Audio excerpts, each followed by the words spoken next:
Well, this is new. In the last 30 or so years, there has always been a tentpole TV drama. You had Lost, Breaking Bad, Game of Thrones, all these shows that took the world by storm and became the talk of the town. These days, there are so many TV shows kicking around that you don't really get a definitive one. But there are always standouts that still get a lot of press and become hugely popular. The most recent of these shows is Squid Game, the Netflix original show written and directed by Hwang Dong-hyuk. The show centres around a secret competition where financially challenged citizens have to compete in life or death games in order to win a multi-billion won prize to dig themselves out of their struggles. In a world where you simply can't escape the battle royale genre, how does Squid Game manage to stand out from the rest? Also, yes, this review is gonna be just me chatting, so be warned. First of all, I want to start with the directing, which is amazing. The colours are incredibly vivid, which creates some very evocative visuals. Sometimes dystopian fiction runs into the problem of everything being dull and grey because, dystopia. Squid Game, on the other hand, has a lot of garishly bright colours. You get colourful pastel coloured walls and all the guards wear this kind of magenta red outfit. I feel like it creates an amazing sense of dissonance because you have this very dystopian setting, yet everything is very bright and colourful, which is just not what you're used to, what you expect. It also kind of plays into the childish theme of the show. All the games are based on children's playground games, and there's even one of them that has a giant playground set. And on top of that, they all form these little playground cliques where they just hang out in these little groups and teams, and they have favourites and best friends and stuff. And it's just so weird to see, which is perfect. And I mean, one of the characters is a straight up school bully. That's literally it. They skip ahead in line to nick other people's food, and it's just, everything about it is so childish. And in another show that probably wouldn't work, but the way they do it and everything in the show is based on childish stuff. It furthers this dystopian sense of everything being so much more wrong. So kind of when I was watching it, one of the main themes I picked up on was tribalism, and it kind of posed the question of, what would you do to survive? I know the whole we live in a society thing is a bit of a meme these days, but Squid Game does it perfectly. There's so many socio-political kind of commentaries going on of people using each other like stepping stones and betraying friends just to get ahead in the game. And it's like characters turn into monsters not because they're evil people, but it's just because that's what they have to do. And I feel like that's kind of what a lot of these shows and movies fail at, because they'll just be like, oh, the evil people and then the good people. In this, everyone has their own proper motivations, and they're just trying to survive. Like, yeah, you get some characters who are out and out evil and they do evil things just for the fun of it, but in a way that cartoonishness works better in the story because you have just so much nuance everywhere you look and people are just acting the way they are to survive. I also feel like the cast is perfect. You're introduced to kind of the core characters very early on, and you immediately fall into how the writer clearly intended you to see them. Like, you find the goofy ones goofy, you find the sinister ones sinister, and so on and so forth.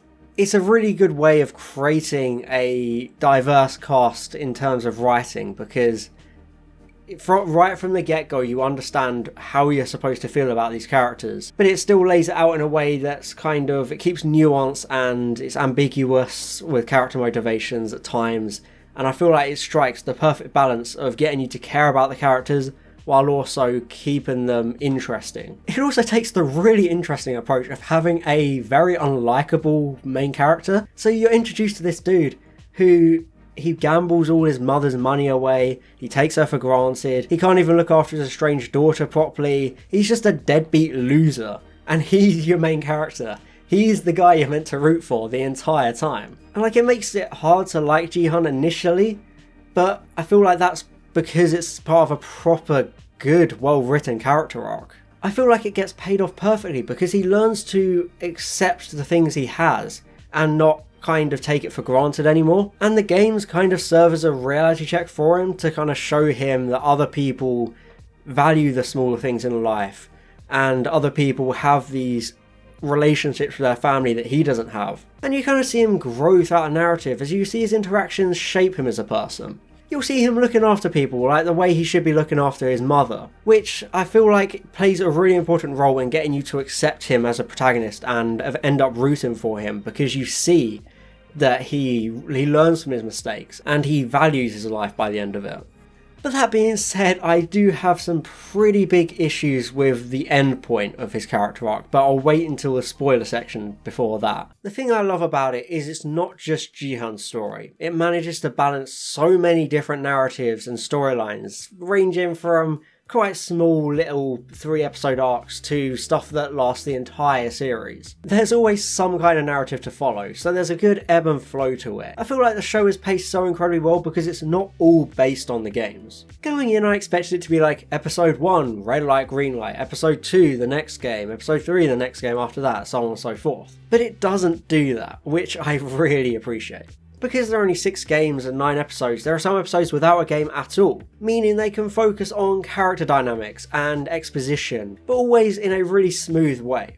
There's also a complete B-plot disconnected from the main players, so it's not like you're sitting around following them for all 9 episodes, there's other stuff going on in the compound. And speaking of the pacing, the penultimate episode, which actually kind of surprised me, is only half an hour long, and I feel that kind of speaks to the freedom that the creator had with the Netflix model, because you don't have to pad that extra episode out to fill that runtime. It just tells the story it wants to tell and moves on, which is really good, because I mean, I have my issues with the actual narrative of that penultimate episode. It does a lot wrong, but I like that it doesn't waste its time getting there and be like, well, we got another half an hour to fill, let's just do something like, I don't know, just to fill the time. So Squid Game is really kind of able to enjoy the freedom it gets from Netflix, because some of the games remain incredibly tense, and if it had to either squeeze that into shorter time or make it a longer time, it wouldn't work as well. But like episode 3 is one of the most intense, like gripping pieces of television I have ever seen. It's so compelling and amazing. It's probably the best 2 episodes in my opinion, episode 3 and episode 6.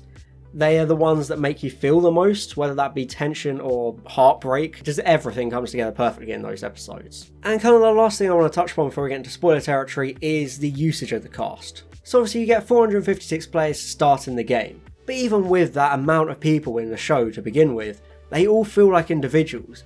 Like there are only, I don't know, maybe like 10 named characters in the player group, but there are so many characters who you immediately kind of recognise. It's like, okay, that's the religious guy, that's the couple who are both in it together, and you know, so you kind of, they're always there in the background, which makes it a very consistent universe. And there's also a realistic aftermath when people die. The events of every game, and even the events outside of the games, all have ripples, both on characters and on the wider narrative. Every game has a psychological effect, which feels very realistic. And that's kind of one of the things I like about the whole writing of the show, is how kind of consistent and realistic it is with the characters' approaches to it.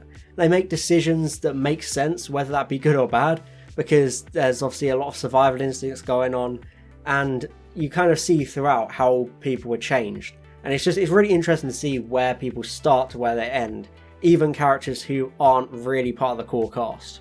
You'll get some characters who show up in one episode, you know, kind of have 3 episodes and then they get killed off, but they still feel just as fleshed out as the main characters. Anyone can get killed off at any point, so it maintains tension. Okay, so time for spoilers. There'll be like a timestamp or something on the screen so you can just skip this section if you haven't already seen it. So I'm going to give you a couple seconds, make sure, okay. Right, here we go. So probably my first main spoilery criticism is how the side plots are paid off. In episode 2 we're introduced to a detective who's looking for his brother who went missing because of the games. So his storyline is basically infiltrating the compound and trying to work out what's going on, find his brother and stop the whole thing. But my problem is, it never comes to anything. There's quite a predictable twist as the frontman, antagonistic guy, turns out to be the brother, but then he just shoots the detective and that's it. Like, that's a whole storyline from beginning to end, going on in the background, taking up significant portions of the screen time, and it has absolutely no bearing on the ending. And it was really weird and disconcerting to see. It was just very sudden and disappointing. I also think episode 2 was a bit of a drag.